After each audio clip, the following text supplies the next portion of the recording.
اعوذ باللہ من الشیطان الرجیم بسم اللہ الرحمن الرحیم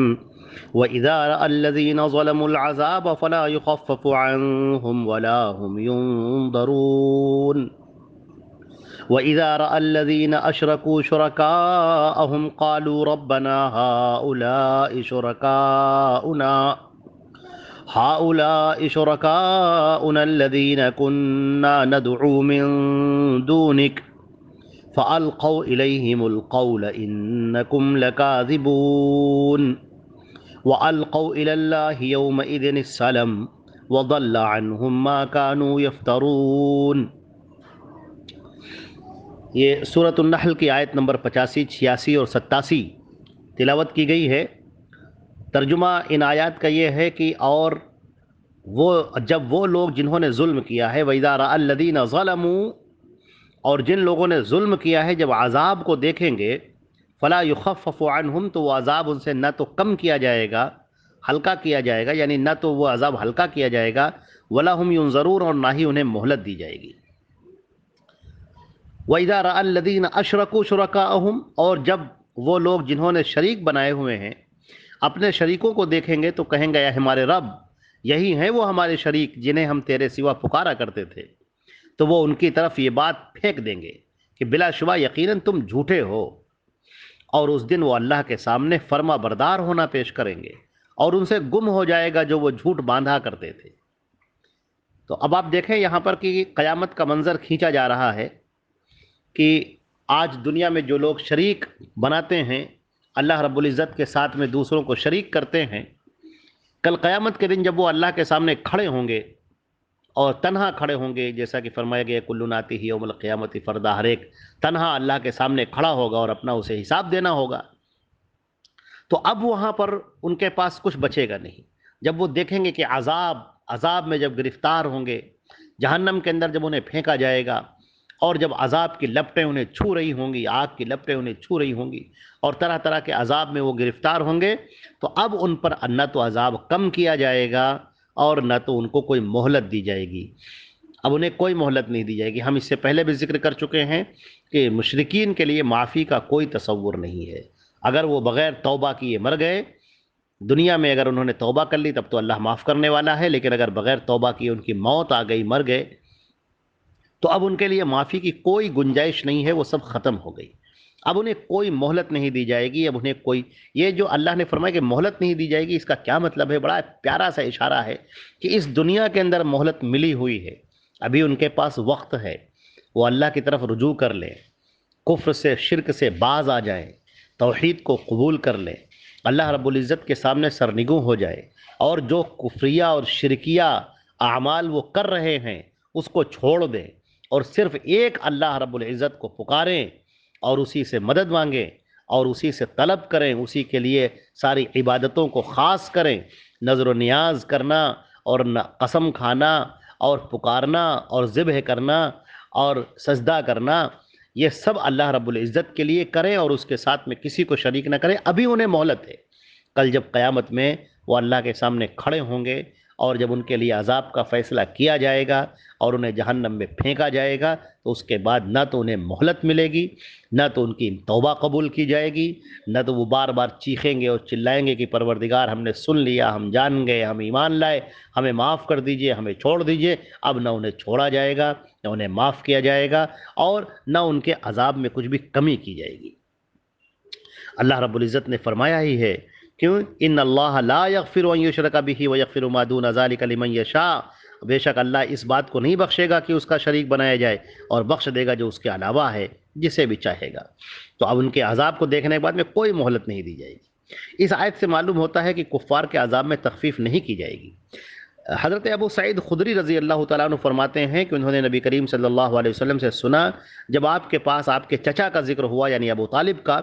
تو آپ نے فرمایا لعلہ تنفعہ شفاعتی یوم القیامہ فیجعل فی ضحضاح من النار یبلغ قعبیہ یغلی منہ دماغہ۔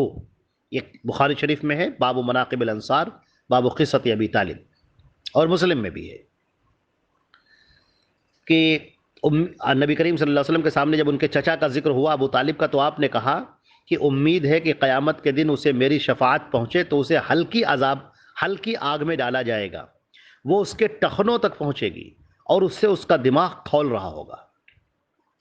اور صحیح بخاری ہی میں دوسری جگہ پر ہے کہ آپ صلی اللہ علیہ وسلم نے فرمایا لو ولولا انا لکان فی الدرک الاسفل من النار، اگر میں نہ ہوتا تو وہ آگ کے درک اسفل میں یعنی بالکل نچلے حصے میں ہوتے۔ یہ بخاری میں باب مناقب الانصار باب قصۃ ابی طالب میں یہ بھی روایت آئی ہے۔ تو اب اس آیت میں تو کہا گیا ہے کہ کسی کی جو ہے تخفیف نہیں کی جائے گی، عذاب میں ہلکی نہیں ہوگی، کمی نہیں، تو اس میں کیا تطبیق ہے؟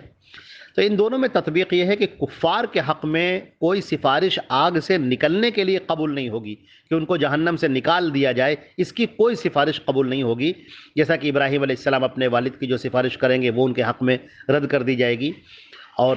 ہاں، بخاری شریف کی اس حدیث سے بظاہر کفار کے حق میں سفارش سے عذاب کی تخفیف ثابت ہوتی ہے، یعنی عذاب کا کم ہو جانا۔ تو اب چونکہ ابو طالب نے بڑا ساتھ دیا تھا نبی کریم صلی اللہ علیہ وسلم کا، تو اللہ کے رسول صلی اللہ علیہ وسلم کی سفارش سے ان کی آگ میں کمی ہو جائے گی، ان کے عذاب میں کمی ہو جائے۔ واضح رہے کہ جیسے جنت کے ہمارے بہت طبقات ہیں، بہت حصے ہیں، اس طرح جہنم کے بھی بہت سارے حصے ہیں، اس کو درکات ہیں۔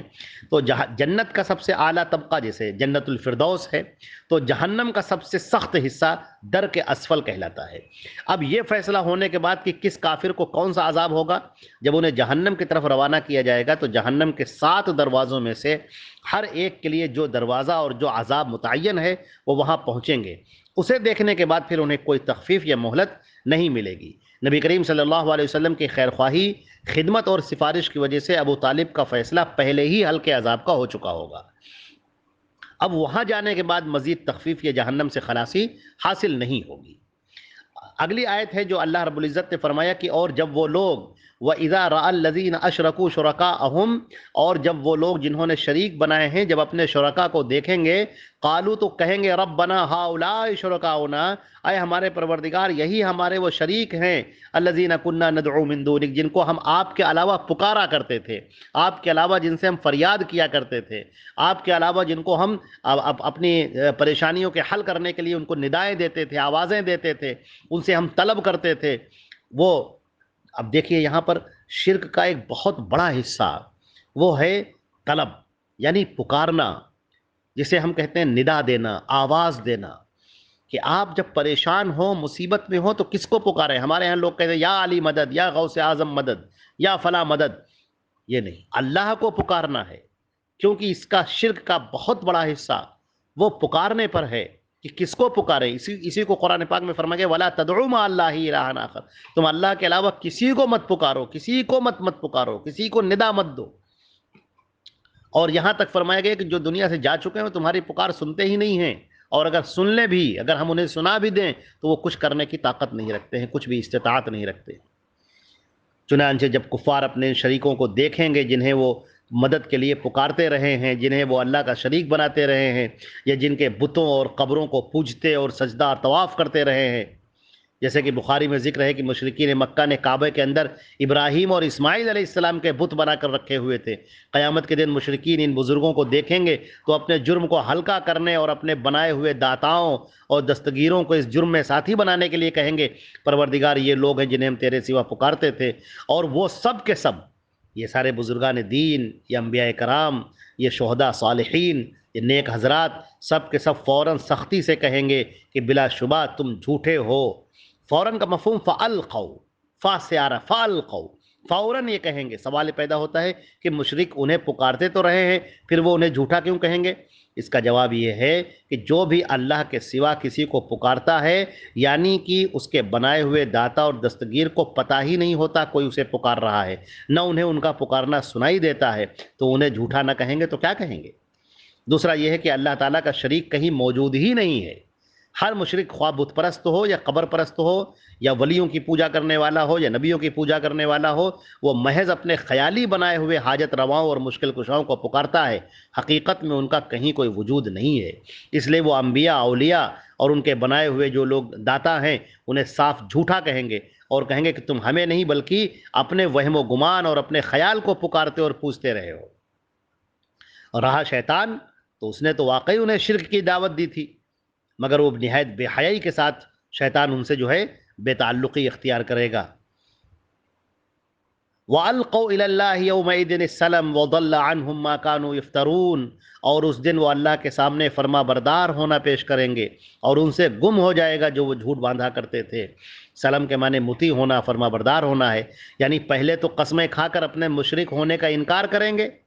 اور اس کے بعد اپنے بنائے ہوئے شرکا کو دیکھ کر انہیں اپنے ساتھ پھنسانے کی کوشش کریں گے، جیسا کہ پچھلی آیت میں گزرا، اور جب وہ بھی انہیں صاف جھوٹا کہیں گے تو ان کے پاس کوئی جواب نہیں رہ جائے گا، تو وہ اللہ تعالیٰ کے سامنے ہاتھ کھڑے کر کے ہر طرح فرما بردار اور سر تاپا عجز و انکسار بن جائیں گے کہ نہیں نہیں، ہم تو بس بہت ہی اپنے آپ کے اوپر وہ طاری کر لیں گے کہ نہیں، ہم تو بہت ہی آپ کے فرما بردار ہیں، اور وہ تمام حاجت روا، مشکل کشا، داتا، دستگیر جو انہوں نے بنا رکھے تھے اور جن کی مشکل کشائیوں کی جھوٹی کہانیاں انہوں نے گڑھ رکھی تھیں، وہ سب ان سے گم ہو جائیں گی، کوئی نظر نہیں آئے گا۔ بعض لوگوں کو یہاں ایک اشکال ہوتا ہے کہ اس مقام کی طرح قرآن کی بہت سی آیت میں مشرکین کا بولنا، عذر کرنا، قسمیں اٹھانا مذکور ہے، اور کئی آیات میں ان کے منہ پر مہر لگنا اور انہیں بولنے کی اجازت نہ ملنا مذکور ہے۔ حضرت عبداللہ ابن عباس رضی اللہ تعالی عنہما جو صحابی رسول ہیں، اللہ نے ان کو بڑا علم عطا کیا تھا، نبی کریم صلی اللہ علیہ وسلم کے دعائیں ہیں، انہوں نے تطبیق دی ہے اور انہوں نے فرمایا کہ یہ سب الگ الگ موقعوں کا بیان ہے، کیونکہ قیامت کا دن 50,000 سال کا ہوگا، کبھی ان کا حال کچھ ہوگا کبھی کچھ ہوگا۔ یہ بات مسلم شریف کتاب الزکوٰۃ میں ہے۔ اللہ رب العزت ہم کو، آپ کو، سب کو شرک سے بچائے، کیونکہ شرک کی کوئی معافی نہیں ہے، اور باقی تمام گناہوں کو اللہ رب العزت اگر چاہے تو معاف کر سکتا ہے۔ اللہ رب العزت ہم کو اور آپ کو ایمان پر خاتمہ عطا فرمائے اور کفر سے، شرک سے، بدعات سے، ہر قسم سے بچائے، اور قرآن پاک سے اپنا تعلق مضبوط کرنے والا، اس کو سمجھنے والا اور حدیثوں کو سمجھنے والا بنائے اور عمل کرنے والا بنائے۔ السلام علیکم ورحمۃ اللہ وبرکاتہ۔